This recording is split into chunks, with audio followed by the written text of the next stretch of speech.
Hi guys, in this video we're going to explain how we plan to save $10,000 on our flooring and tile in our home renovation. By using these cookie cutters!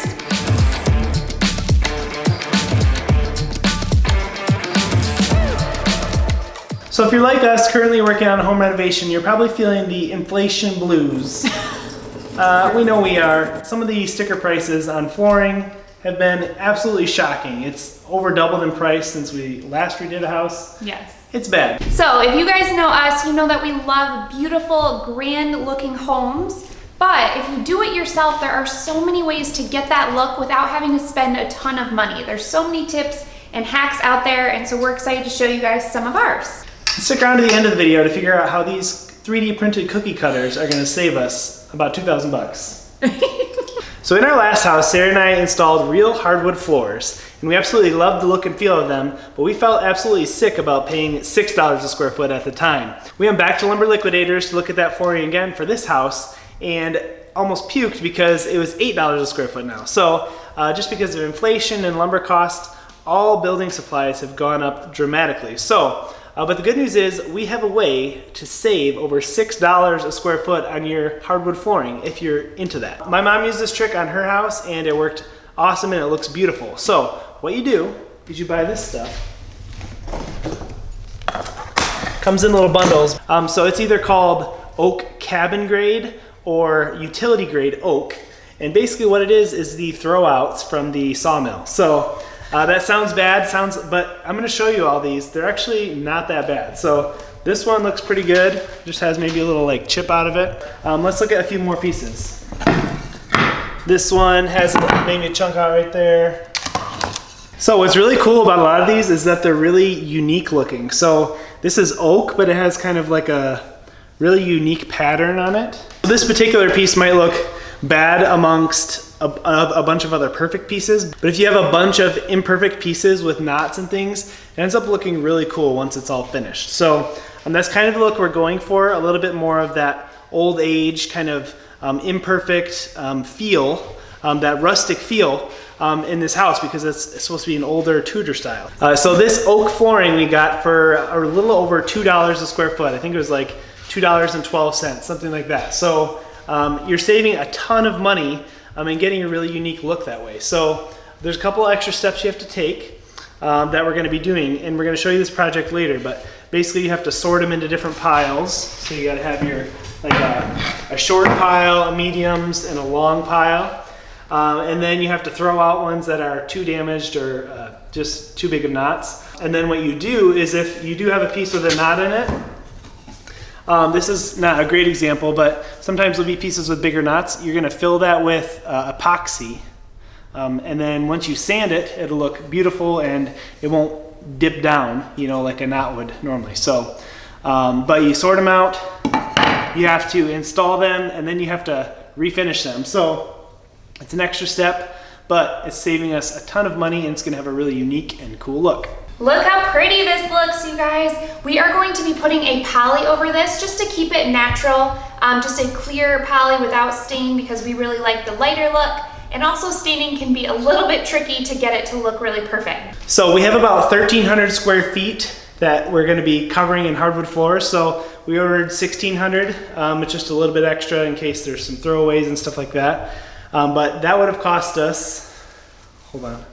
So if we would have spent $8 a square foot, that would have cost us $12,800. But at $2.12, that's only gonna cost us around $3,400. So that right there is saving us about $8,000 on flooring. Now, it will cost us in our time, you know, to refinish, and it will cost us a little bit extra with all the polyurethane and stuff, but the savings, as you can tell, is really huge, and it's gonna have a really one-of-a-kind look. So we're excited to get started on this project.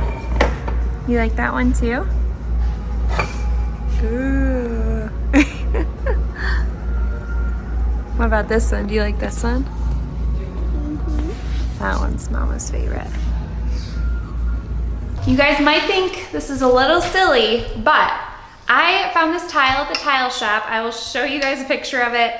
It is absolutely gorgeous, but it was $38 a square foot, which is way too much for my liking. So I found the exact tile in cookie cutters online.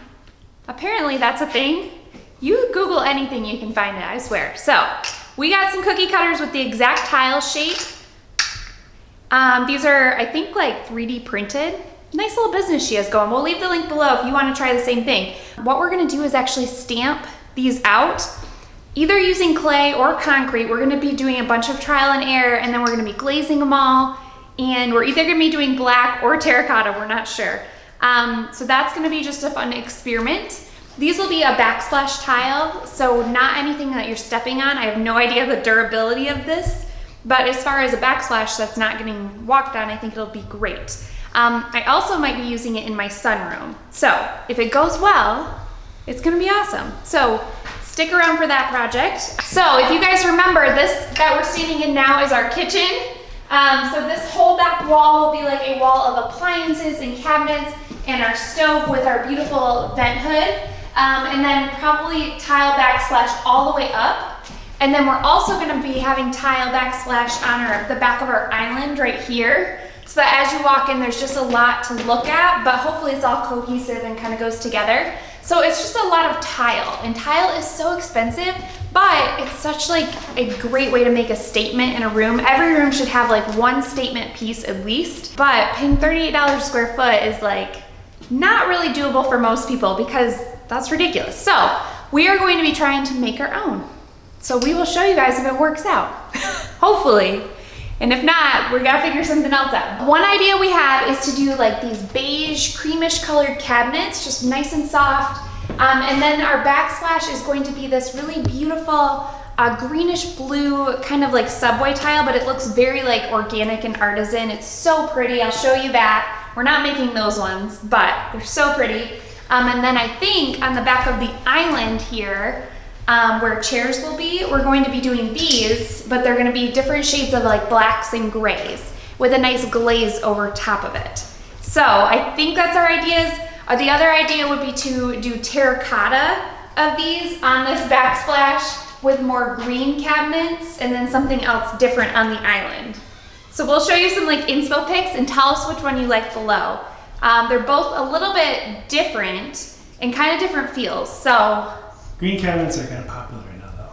Yes, green cabinets are very popular, which is either one reason to do them or to not do them. So I don't like to be like everybody else, but they are very pretty and popular right now. First, we just gotta try our cookie cutter tiles and just see how it goes. And then we're gonna decide color and where they're going. But I'm pretty excited to try my hand at pottery. All right, so a lot of you guys have asked what we are actually doing with our old kitchen since we're moving it up to here. So let me show you some ideas we have. So come on over here. So what we're going to do first is actually take all this stuff out, and we're gonna create a wall here, making the mudroom on our other side of this wall a lot bigger. So right now it's like a mudroom / laundry room, but it's really tiny. So we're gonna be extending it, flattening it out here, making a wall, so that the mudroom is really a big space to come in from the garage and just a lot of good usable space for the laundry room in there. But the sunroom then will have a wall here, so it'll be a little bit smaller, but then on this side we're gonna have a little kitchenette. So we're gonna be having like a fridge, and I really wanna have like seltzer water on tap. What? That's ridiculous. Yes, I want like LaCroix on tap. If anyone knows, got a hookup for me. I really want like get my little soda water. And then yeah, probably like a little mini bar sink here. We might somehow like have these open up more to the pool deck. So it's kind of like an indoor-outdoor space. So you come in from the pool, we'll have like snacks and drinks and stuff in the fridge here. So it'll kind of be like a little kitchenette / sunroom, but it won't be like our main kitchen.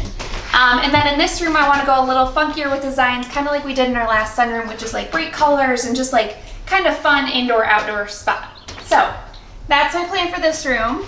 So kitchenette right here. Come in if you need to use the bathroom. This will be the half bath right here. I don't think we've showed that before either, but there's a half bath here, and then this will be like our guest, like because this will be our living room. So the guest half bath. We're gonna make that funky as well too, right? Love funky, super funky. Poke a fun hole in the wall. Do you want to grab my stud finder? Found it. What? Found it. Oh, I need my stud. What you doing there, buddy? Well, we have an issue. If this was Chip and Joanna, it would be a whole big thing because it is kind of a big thing. It's a frustrating hiccup, but these are nailed with like a million nails and glued down. But we got to get them up so that we can put the butcher block replacement corner pieces on. Because right now it's plywood and it looks really bad. So not quite sure how we're gonna do that yet, but you guys can join us in watching. I want to try to not destroy the toe kicks if I can, but getting these up is gonna be a challenge. So you got it. I'll see what I can do. See, that's going right into the toe kick. Uh-oh.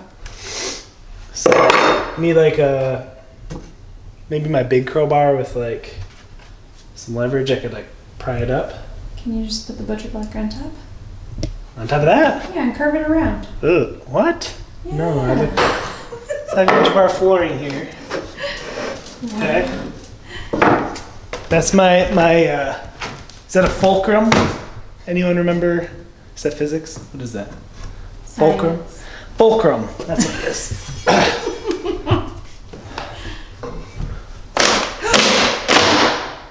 I told you. Fulcrum! Fulcrum for the win. What? Wow. Really? Are you breaking the I need wood? to move the fulcrum.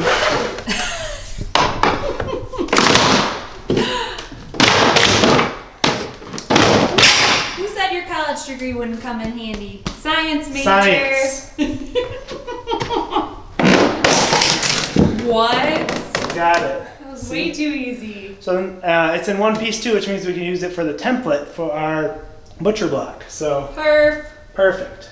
Sweet. Good job. Thank you. All right, so next what I'm gonna do is just use the piece I took out as my template to cut out of this butcher block for a new stair tread. So this one's not quite wide enough, but this is gonna be in the back corner, so we're just gonna cut a corner piece to fit on the end here, but we're just gonna draw out our thing here.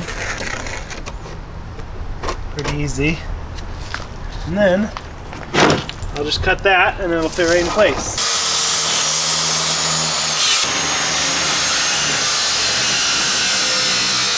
All right, so I am using this router bit to actually make the edge of these stair pieces nice and curved so that they look more finished. So that's what I'm doing.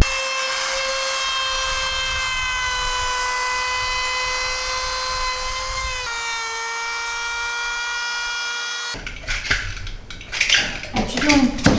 Gluing. Gluing. Let's see what we got.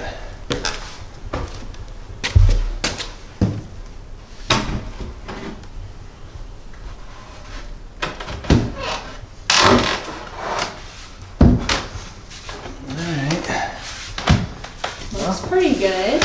Pretty good. Look too close, we'll get it all trimmed out and stuff, but I think it looks pretty good.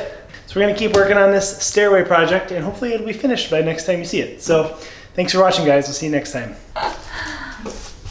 Thank you. It's gorgeous. It is gorgeous. I'm hanging on for dear life here. Good work, guys. Thank you. It's looking good. It's looking